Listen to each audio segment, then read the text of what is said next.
The movie begins with a nurse cautiously walking into a dark, shadowy room. Using her camera's flash, she scans the area, when suddenly, a figure appears out of nowhere and attacks her. A lethal syringe is thrust into her eye, causing her body to convulse violently.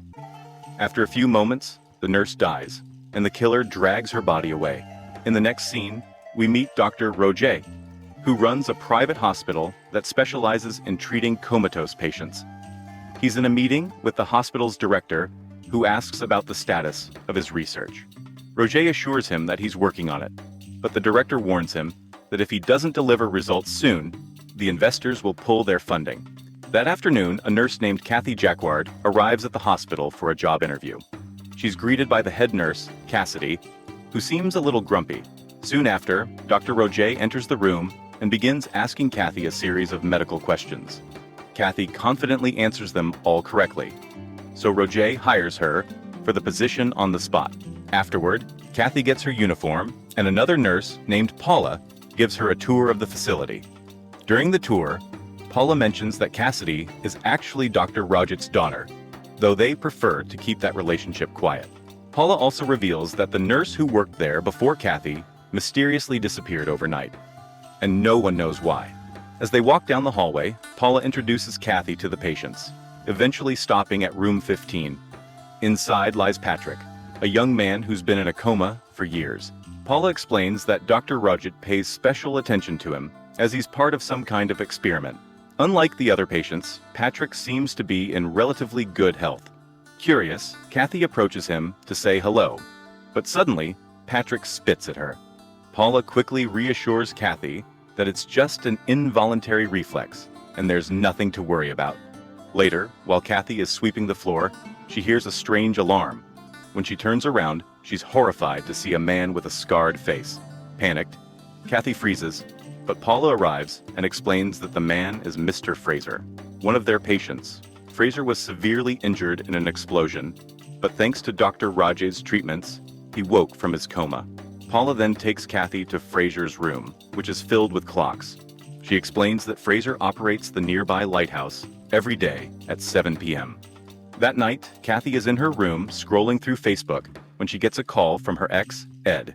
She coldly ignores it and even deletes his number. Just then, there's a knock at the door. It's Paula, inviting her out for drinks. Kathy agrees, and they head to a bar. There, Paula introduces Kathy to a man named Brian, a psychiatrist who also writes and hosts a radio show.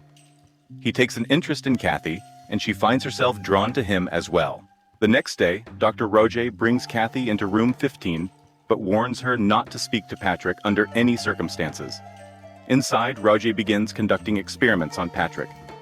He injects him with something and pokes various spots on his body. He monitors Patrick's brain activity, but detects no response, which frustrates him, causing him to abandon the experiment and leave abruptly. The scene shifts to the weekend. Kathy visits a nearby museum and bumps into Brian. As they chat, Brian receives a call from an unknown number but ignores it.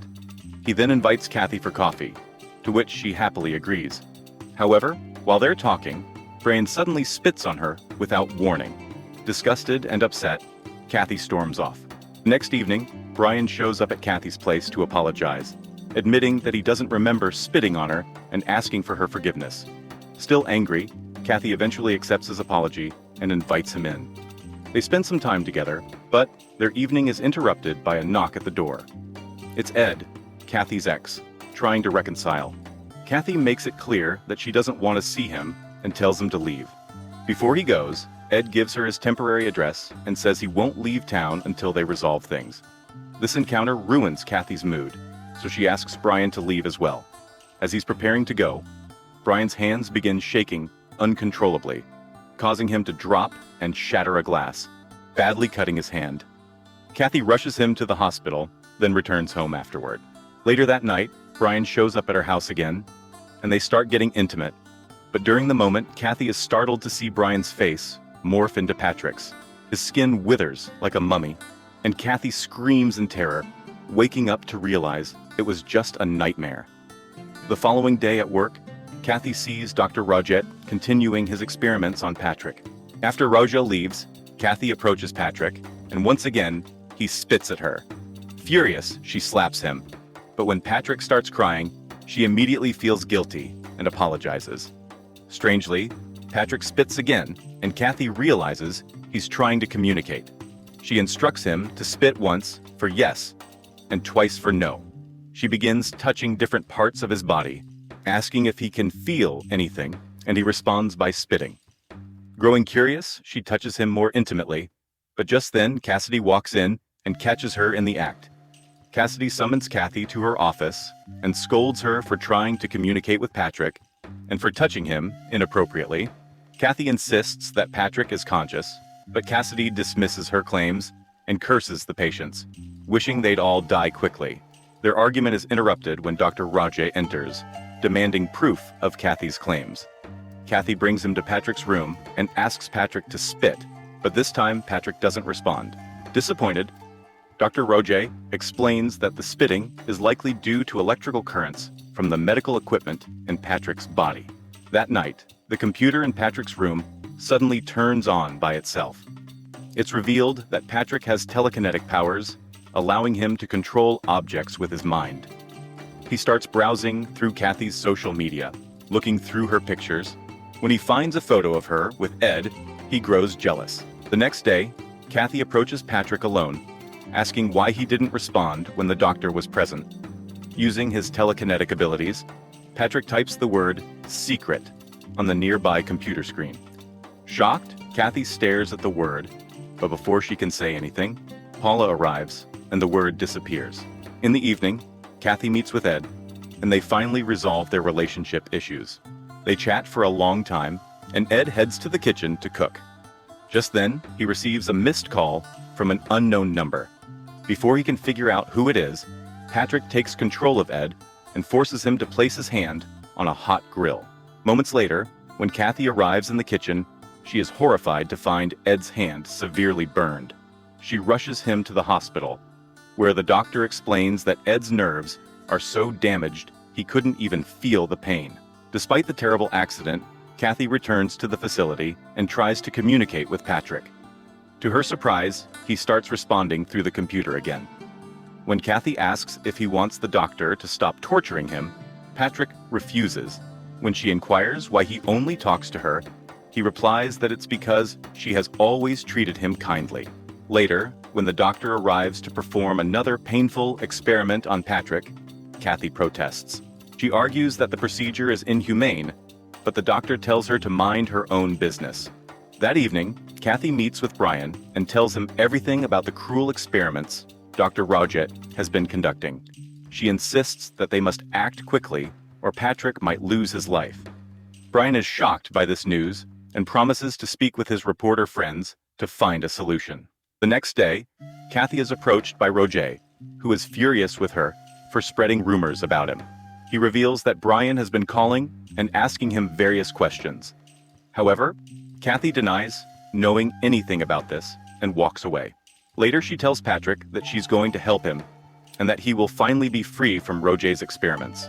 But Patrick responds that he doesn't need her help and wants things to stay as they are. Just then, the clock strikes 7, and Fraser activates the lighthouse, which reduces the voltage and causes Patrick's typing to become erratic. That evening, Brian goes to the facility to investigate and tries to call Kathy on the way. However, his phone suddenly overheats, causing his car seat to burn. It turns out that Patrick has taken control of both his phone and car. The accelerator is pressed to the floor, and the brakes stop working. Unable to control the vehicle, Brian eventually drives off a cliff and falls to his death. The next day, Roger continues his experiments, but Kathy has had enough. She intervenes in the middle of the procedure and removes the electric shock device. Unfortunately, this causes Patrick's heart rate monitor to flatline. Paula quickly attempts CPR on him, while Kathy administers an adrenaline injection. In the end, Patrick is brought back to life, but Cassidy angrily throws both nurses out. Afterward, she confronts her father and urges him to stop the experiments. She believes Patrick came into their lives as a curse and will end them all. But Roger responds that he's on the verge of a breakthrough and can't give up now. Meanwhile, Kathy hears the news about Brian's death and becomes furious. She immediately confronts Roger and accuses him of orchestrating it. But he claims to have no idea what she's talking about and fires her on the spot. The next day, Cassidy takes a lethal injection and heads to Kathy's place, intending to kill her. A flashback reveals that she was the one who killed the nurse at the start of the movie. Upon her arrival, Cassidy warns Kathy never to return to the clinic. She admits that she and her father are guilty of terrible things, but claims the real monster is Patrick. She hands Kathy a file on Patrick and warns her that his love is more dangerous than his hate. Cassidy confesses that she came to kill Kathy, but is too tired to do so.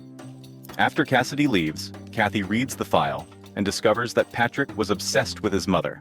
One day, when he found her in the bathtub with a lover, he killed them both by throwing a toaster into the water. He then electrocuted himself in the tub, which led to his coma. Back at the facility, Cassidy sends her father to a patient's home who has become gravely sick. She orders Paula to go to town and buy some medical supplies. After everyone leaves, Cassidy decides to murder Patrick and grabs a pair of scissors. Unfortunately, he uses his powers to force her to drop them. Meanwhile, Kathy is taking a bath when she realizes Patrick's telekinetic abilities are more dangerous than she expected. She understands he is responsible for what happened to Brian and Ed. Worried, she immediately calls her boyfriend and urges him to leave the city as soon as possible. At this moment, a message saying, "You are mine," appears on her steamed-up mirror. Enraged, Kathy screams at Patrick, calling him a pathetic child. This only angers him further, and he makes the mirror explode, injuring her hands. Elsewhere, Cassidy goes to the basement of the facility, intending to shut down the power and the machines, keeping Patrick alive. However, he controls the wires in the room and electrocutes her to death. Shortly after, Roger returns to the facility looking for his daughter. While searching, he gets locked in the laboratory by Patrick. The next person to arrive is Ed, who has been worried about Kathy because of her voicemail. He runs into Paula, who is now under Patrick's control. Ed asks her about Kathy, but she doesn't respond and walks away. He follows her, hoping to find his girlfriend, but Paula ends up trapping him in a freezer.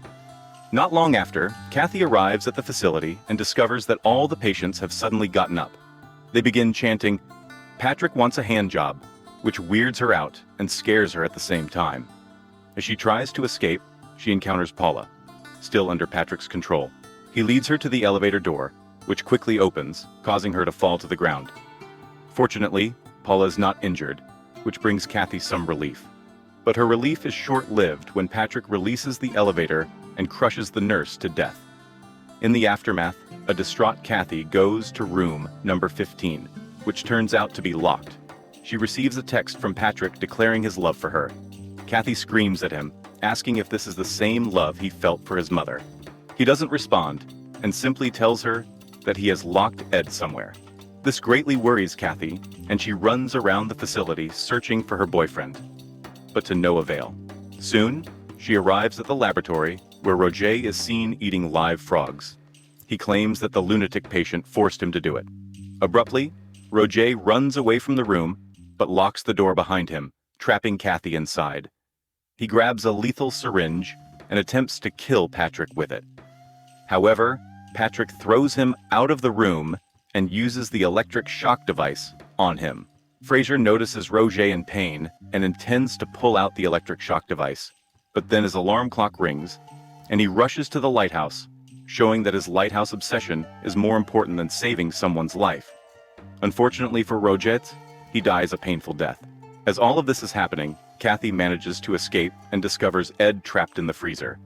She tries her best to free him, but is unable to do so. At that moment, the nurse who was killed at the start awakens inside the freezer, being controlled by the comatose Patrick like a puppet. She approaches Ed and starts strangling him aggressively. This terrifies Kathy, and she begs Patrick to save her boyfriend. In response, he sends her a text, promising that if she joins his side, he will release Ed. With no other options, Kathy reluctantly agrees to his demands. Patrick then hands her the lethal injection and forces her to make a choice. He says that she must either inject herself and be with him, or let Ed die. After some thought, Kathy decides to end her own life, but keeps an eye on the clock, knowing that the lighthouse lamp will be turned on soon. When the clock strikes 7, Fraser turns on the lighthouse, causing the electricity voltage to drop. Kathy seizes this opportunity to inject the syringe into Patrick's heart. As his life drains away, the dead nurse in the freezer also loses strength, finally allowing Ed to breathe and escape. The two lovers then reunite and embrace each other in tears. Moments later, they notice Patrick's body being thrown out the window, landing on the fence in front of the door and impaling his heart.